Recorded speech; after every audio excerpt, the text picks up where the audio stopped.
1 বছর আগে এই দিনেই ছোট্ট শিশু আসিয়ার উপর পাশবিক নির্যাতন চালায় তার বোনের শ্বশুর। অসুস্থ হয়ে 7 দিন হাসপাতালে মৃত্যুর সাথে লড়াই করে 4র্থ শ্রেণীর ছাত্রী আসিয়া। শেষমেশ সবাইকে অপরাধী করে ওপারে পাড়ি জমায় নিষ্পাপ শিশুটি। নিজ সন্তানের শোকে এখনও কাঁদেন মা।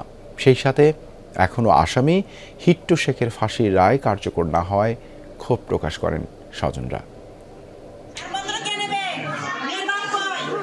মানুষরূপী পশুর লালসায় ক্ষতবিক্ষত ছোট্ট শরীর। 7 দিন হাসপাতালে মৃত্যুর সাথে চলে আসিয়ার যুদ্ধ। নির্যাতনের ব্যথা সইতে না পেরে পৃথিবীর মায়া ত্যাগ করে অনন্তের পথে যাত্রা করে মাগুরার শিশু আসিয়া। বছর পেরিয়ে নিভে গেছে প্রতিবাদের আগুন, কিন্তু নেভেনি মায়ের বুকের জ্বালা। চোখের পানিতে আজও মেয়ে হত্যার বিচার চেয়ে বেড়াচ্ছেন হতভাগী মা।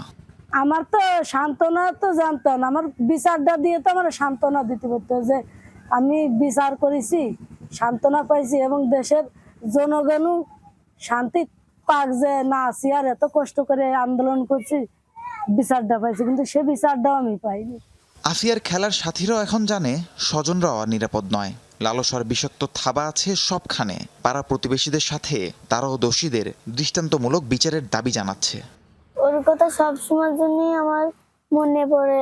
ওই 1 বছর হয়ে গেল, ওর কোনো বিচার টিচার পাওয়া গেল না। বছর হয়ে গেছে, আসিয়া মারা গেছে, কিন্তু আসিয়ার আমরা কোনো বিচার পাইনি।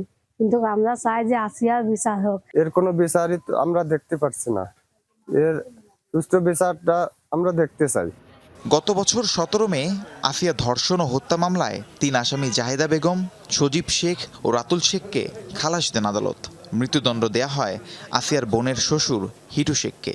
আইনজীবীরা আশা করছেন উচ্চ আদালতে আইনি প্রক্রিয়া শেষে দ্রুতই কার্যকর হবে মৃত্যুদণ্ডের রায়।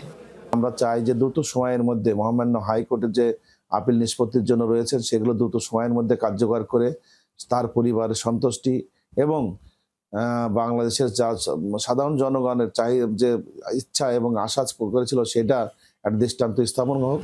নিষ্পাপ আসিয়া ধর্ষণ ও হত্যার আসামি হিটু শেখের ফাঁসির রায় অবিলম্বে কার্যকরের দাবি মাগুরাবাসীর। রাহিম সারোয়ার, যমুনা নিউজ।